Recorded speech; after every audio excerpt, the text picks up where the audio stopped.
Excuse me, I'm studying at International University. We are doing an interview about TPP agreement.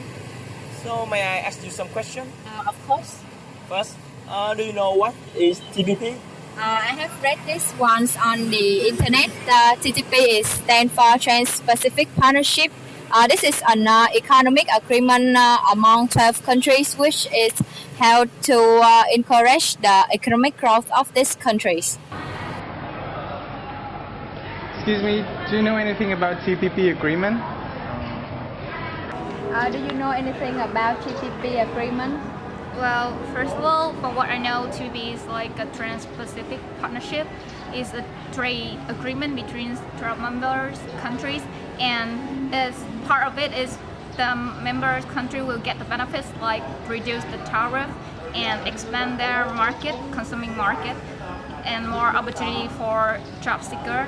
So people predict that Vietnam might get the best benefit from TPP since it will might enhance the economic growth rate for Vietnam, and Vietnam will have to be better for it, be prepared for it.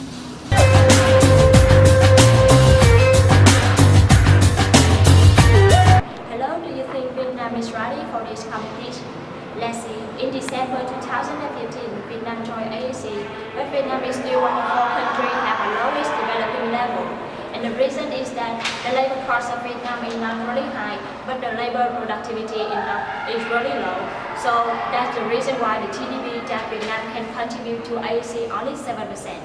And another reason is that the tax policy on movement.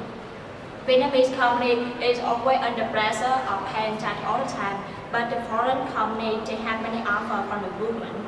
That's the reason why the gross national product of Vietnam is reduced and the development level of Vietnam is not really high. The Vietnamese company they make quit the industry itself as soon as possible to cover their profit. Another big problem we should remind that when Vietnam signed the TPP agreement, the two main subjects will be affected directly are the workers, especially the farmers and the companies. However, it seems like it's none of their business.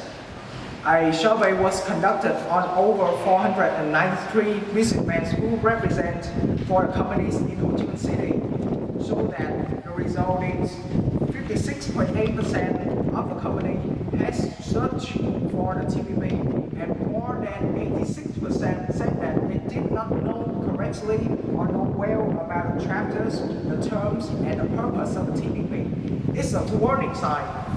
And how about our farmers? Why the Malaysian farmers? They are well understood about the TPP and strongly disagree with their government because of the big gap between the import and export. Our farmers seem to be innocent because they don't know that their product can be beaten or competed directly on their playground when the tariff reduced to the zero. And how about the youth? The youth also ignore the effect of the TPP. I can show you a typical example.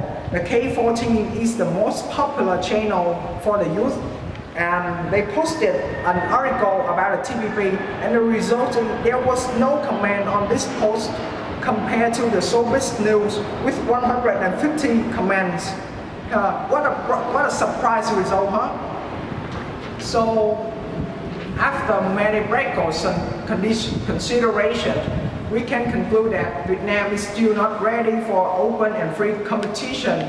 But does it mean that TPP is not necessary for Vietnam? Let's take a look deeper with my friends. Now let us take a look at some benefits the TPP can bring for our country. First of all, Vietnam is an export country, so the elimination of tariff will have a positive effect on the economy of Vietnam. The Vietnamese can enjoy the high quality product with reasonable cost from foreign. And the additional thing is that many products such as the apparel, footwear can go to the large market such as American or the Japan.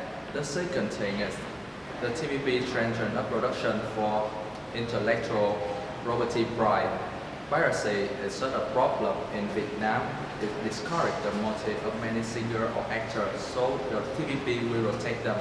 And the third thing is, TPP can gain strong competitive position of Vietnam in manufacturing industry where the China competitive advantage is fading. And the last thing is, Vietnam's ongoing commitment under the TPP can lead to a strong transformation in technology, innovation, and other factors. And other transformation can promote deeper and stronger and more leading in economic growth.